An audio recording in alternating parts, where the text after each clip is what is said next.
இன்றைக்கு சிறுத்தைகளை பற்றி செய்தி இல்லாத நாளே இல்லை. ஏன் திருமாவளவன் வாய் மூடிக்கொண்டிருக்கிறார் என்று 3 நாள் விவாதம். எவ்வளவோ விமர்சனங்கள், அவதூறுகள். சில அற்பர்கள் நான் தமிழனே இல்லைன்னு பிரச்சாரம் பண்றான். என் பேரு திருமாவளவன் இல்லை. தொடக்கத்திலேயே நம்முடைய கொள்கைக்கான அடித்தளங்கள் என்ன என்பதை நாம் டிக்ளேர் செய்திருக்கிறோம், பிரகடனம் செய்திருக்கிறோம், அறிவிப்பு செய்திருக்கிறோம். 1990 ஏப்ரல் 14,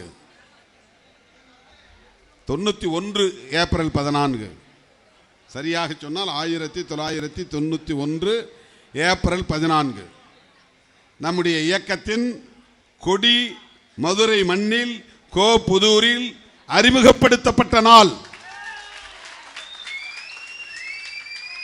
கொடி சொல்லும் கொள்கை விளக்கம் என்று அப்போதே துண்டறிக்கைகளை நான் வெளியிட்டிருக்கிறேன்.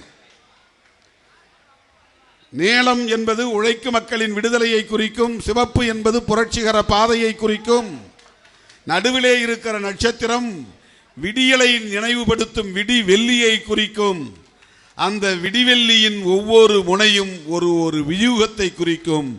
ஒன்று சாதி ஒழிப்பு, இன்னொன்று தமிழ் தேசியம், இன்னொன்று வர்க்க விடுதலை, பாட்டாளி வர்க்க விடுதலை, இன்னொன்று மகளிர் விடுதலை, இன்னொன்று ஏகாதிபத்திய எதிர்ப்பு. ஏகாதிபத்திய எதிர்ப்பு என்றால் அது கம்யூனிஸ்டுகளுக்குரியது. பாட்டாளி வர்க்க விடுதலை என்றால் அது கம்யூனிஸ்டுகளுக்குரியது. பெண் விடுதலை, மகளிர் விடுதலை என்றால் அது பெண்ணுரிமை இயக்கங்கள் மட்டுமே பேசக்கூடிய பெண்ணியவாதிகளுக்குரியது. தமிழ் தேசியம் என்பது தமிழ் அறிஞர்கள், தமிழ் உணர்வாளர்கள் பேசுவது. சாதி ஒழிப்பு என்றால் அம்பேத்கர் இயக்கங்கள் பேசுவது. இப்படி ஒவ்வொன்றும் தனித்தனி செக்டேரியன் பாலிசிஸ், தனித்தனியாக தனித்தனி இயக்கங்களால் உள்வாங்கப்பட்டவைகளாக அடையாளம் காணப்பட்ட அந்த காலத்தில் இவற்றை அனைத்தையும் ஒரே களமாக்கிய இயக்கம் விடுதலை சிறுத்தைகள் கட்சி.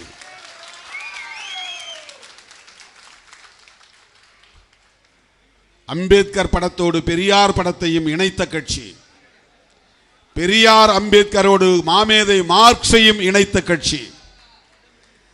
அம்பேத்கரியமும் பெரியாரியமும் மார்க்சியமும் தான் எங்களின் கொள்கைகள், கோட்பாடுகள் என்று உரத்து பேசுகிற கட்சி விடுதலை சிறுத்தைகள் கட்சி. ஆகவே இந்த 5 கருத்துக்களில் எதுவும் நாம் இப்போது புதிதாக உள்வாங்கியவை அல்ல, அல்லது யாரையும் பார்த்து அதன் பிறகு நாம் இதை உள்வாங்கிக் கொண்ட கருத்தும் அல்ல. 91 தொடர்ச்சியாக இதை நாம் பேசி வருகிறோம். என் மூலமாக அது உரைகளிலும் எழுத்துக்களிலும் வெளிப்பட்ட அந்த காலத்தில் நம் மீது போதிய வெளிச்சம் விழாமல் இருந்த காலம். நம்ம பேச்சை யாரும் பெருசாக எடுத்துக்க மாட்டாங்க. பத்திரிகைகளில் வராது, தொலைக்காட்சிகளில் வராது. எப்போதாவது சில நொடிகள் தொலைக்காட்சியில் நம்மை காட்டினால் அதுவே நமக்கு பேரானந்தமாக இருக்கும். எங்காவது ஒரு மூலையிலே ஒரு காலம் செய்தி போட்டால் நம்முடைய செய்தி வந்திருக்கிறது என்று அதை எடுத்து கட் பண்ணி ஒட்டி கையில் வைத்து கொண்டு எடுத்து திரும்ப திரும்ப பார்த்த காலம் ஒன்று உண்டு, எங்களை பற்றி வந்த செய்தி என்று. இன்றைக்கு சிறுத்தைகளை பற்றி செய்தி இல்லாத நாளே இல்லை, விவாதிக்காத நாளே இல்லை.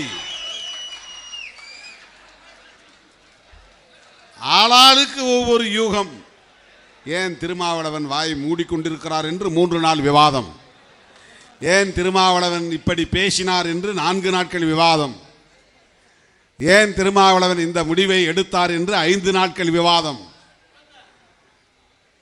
இப்படியெல்லாம் இன்றைக்கு ஊடகங்களில் விடுதலை சிறுத்தைகளை பற்றி பேசாத நாள் இல்லை என்கிற நிலைக்கு நாம் வந்திருக்கிறோம் என்று சொன்னால் இடைவிடாத போராட்டத்தின் விளைச்சல் அது.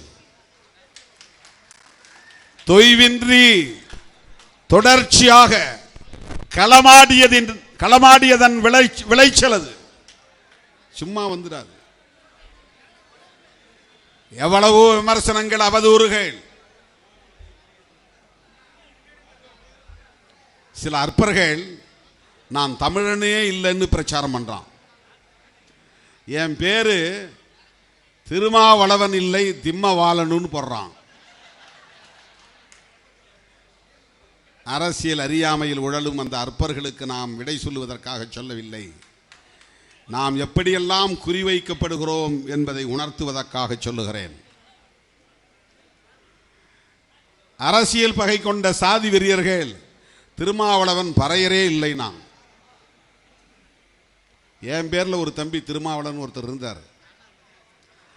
அவருடைய சமூக அடையாளம் வள்ளுவ பண்டாரம். அவருடைய என்னுடைய ஆசிரியருடைய மாணவர் நக்கம்பாடி பெரியசாமி, அவருடைய மாணவர் திருமாவளவன். அவர் பேரும் திருமாவளவன் தான். நம்ம கட்சியுடைய ஒருங்கிணைந்த அரியலூர் மாவட்ட செயலாளராக இருந்தார், காலமாகிவிட்டார். அதை எவனோ சொல்லிட்டான் போடுறது. திருமாவளவன் உண்மையான பறையர் கிடையாது, அவர் பண்டாரம் அப்படின்னு. உடனே பாமக காரன் எல்லாம் மேடையில், ஏய் நீ பறையனே இல்லை, நீ ஒரு பண்டாரம். அதனால என்ன, நீ என்ன பேர் வேணாலும் வச்சுட்டு போ, நான் மனிதன், எனக்கு அதை பற்றி கவலை இல்லை. நீ எத்தனை முறை வேண்டுமானாலும், எத்தனை ஆயிரம் முறை வேண்டுமானாலும், எத்தனை லட்சம் முறை வேண்டுமானாலும், என்ன சாதி பெயரை சொல்லி நீ அழைத்தாலும் அதை பற்றி நான் கவலைப்பட போவதில்லை. ஏனென்றால் எனக்கு அதிலே உடன்பாடு கிடையாது. நாங்கள் ஆண்ட சாதி, ஆண்ட பரம்பரை அப்படின்லாம் பெருமையை பீற்றிக் கொள்ளுகிற கும்பல் இல்லை.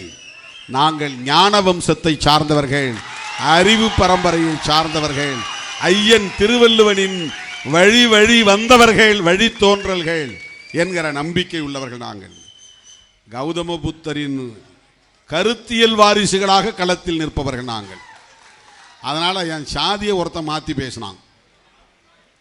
அதுக்காக நாம் என்ன கம்யூனிட்டி சர்டிஃபிகேட் எடுத்தா சோசியல் மீடியாவில் போட முடியும்? இதாண்டா என் சாதின்னு காட்டுறதுக்கு. சாதி ஒழிப்பே மக்கள் விடுதலை, அதுதான் விடுதலை சிறுத்தைகளின் அரசியல். அதில் என்ன இன்ன சாதி என்று பெருமைப்பட்டுக் கொள்வதற்கு இருக்கிறது? ஒன்றும் கிடையாது. அல்லது சாதியால் பெருமை இல்லை என்பதை போல சாதியால் இழிவும் இல்லை. சாதி ஒழிப்பை உயர்த்தி பிடிக்கிறவனுக்கு சாதியால் பெருமையும் இல்லை, சாதியால் இழிவும் இல்லை.